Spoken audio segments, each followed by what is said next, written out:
Welcome to YouTube channel education निकेतन।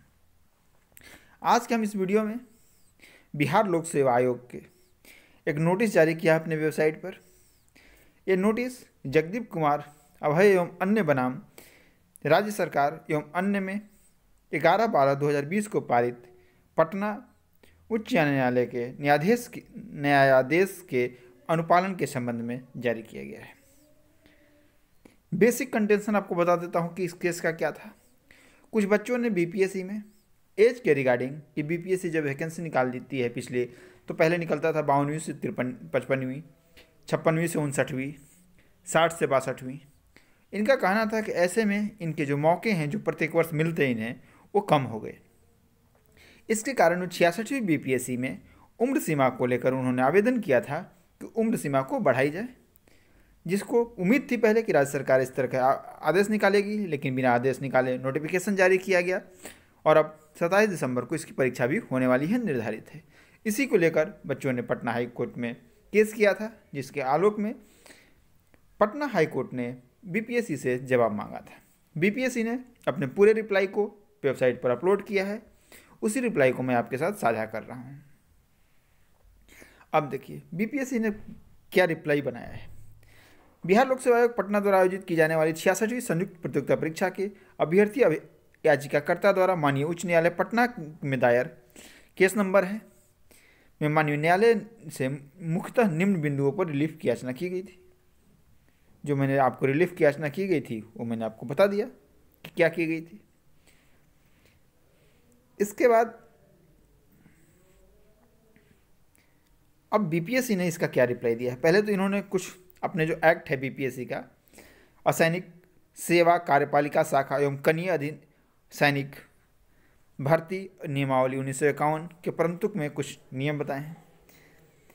इसके बाद आयोग ने कहा है कि जब जब वैकेंसी निकालेगी उसका विवरण दिया है उसने नोटिफिकेशन का, तब तब हमने उम्र सीमा को समेकित किया है, यानी 53वीं से 48वीं से 52वीं, 53वीं से 55वीं हमने लिया है।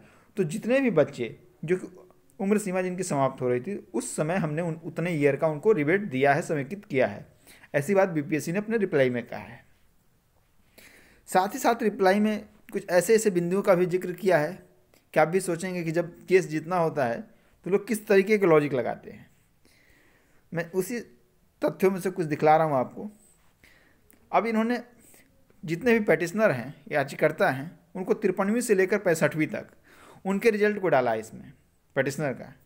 और कमाल की बात देखिए, सबसे पहला इन्होंने जिस नाम को डाला है वो सारे प्रीलिम्स में फेल हैं। और बात के ऐसे भी पेटिशनर हैं जो कि बार बार प्रीलिम्स पास हुए हैं, लेकिन उनको इन्होंने बाद में रखा है। जो पहले पेटिशनर हैं इनके अनुसार बीपीएससी का डेटा है, हम मान के चलते हैं बिल्कुल सही ही होगा, ऑथेंटिक होगा। 53वीं से लेकर 65वीं तक कभी प्रीलिम्स की परीक्षा इन्होंने पास नहीं की। इसके बाद इन्होंने कुछ नाम दिए हैं, जैसे प्रवीण कुमार, और उनके बारे में कहा है कि इन्होंने 2-3 बार अप्लाई ही नहीं किया परीक्षा के लिए। मतलब इनके पास उम्र सीमा भी थी, सारे क्राइटेरिया भी फुलफिल करते थे, लेकिन फिर भी इन्होंने अप्लाई नहीं किया।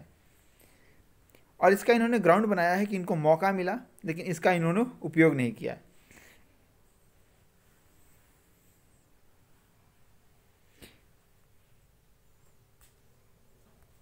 तमाम दलील देते हुए बीपीएससी ने लास्ट में लिखा है,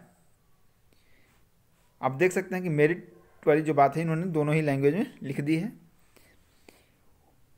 मैं हिंदी वाला पहले पढ़ देता हूँ। ऊपर वर्णित तथ्यों के विवेचन से स्पष्ट है कि परीक्षार्थियों को समेकित किए जाने के बाद भी किसी भी अभ्यर्थी को उम्र सीमा के कारण परीक्षा से वंचित नहीं होना पड़ा है। और चूंकि सभी वर्षों की रिक्तियों को भी समेकित रूप से विज्ञापित किया गया है, इसलिए इन अभ्यर्थियों को कोई पद का भी नुकसान नहीं हुआ है। इनका मानना था कि जो 4 साल में वैकेंसी पर ईयर करके आती वो उतनी ही वैकेंसी एक बार आई, उम्र सीमा का भी उन्हें छूट दिया गया, यानी किसी भी तरीके से उनके साथ इनजस्टिस नहीं हुआ, ये आयोग का मानना है। उपयुक्त स्थिति में सम्यक विचार उपरांत अभ्यर्थियों से प्राप्त अभ्यावेदन विचारणीय नहीं है, आयोग ने उसे डिसमिस कर दिया। फलस्वरूप इसे अस्वीकृत किया जाता है। इसका सीधा सा मतलब है कि 27 दिसंबर को होने वाली परीक्षा पर इस निर्णय का कोई भी प्रभाव नहीं पड़ेगा।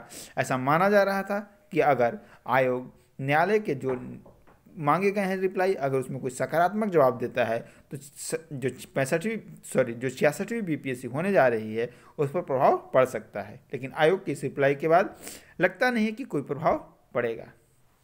इसके साथ ही साथ आज आयोग ने जो ऑनलाइन आवेदन करने की प्रक्रिया है उसमें भी जो बच्चों की मांग थी उस तरीके से 2-3 परिवर्तन किए गए हैं। उस परिवर्तन को हम अगले वीडियो में डिस्कस करेंगे कि अब जो ऑनलाइन फॉर्म भरने की प्रक्रिया है उसमें बेसिक डिफरेंसेस क्या आ गए हैं। इस तरीके के किसी भी अपडेट और 66वीं बीपीएससी के संबंधित प्रीलिम्स को लेकर हमने जो सीरीज शुरू की है उसे देखने के लिए आप प्लेलिस्ट में जाकर 66 बीपीएससी पीटी के नाम से हमने प्लेलिस्ट बना दी है, उसका लाभ ले सकते हैं।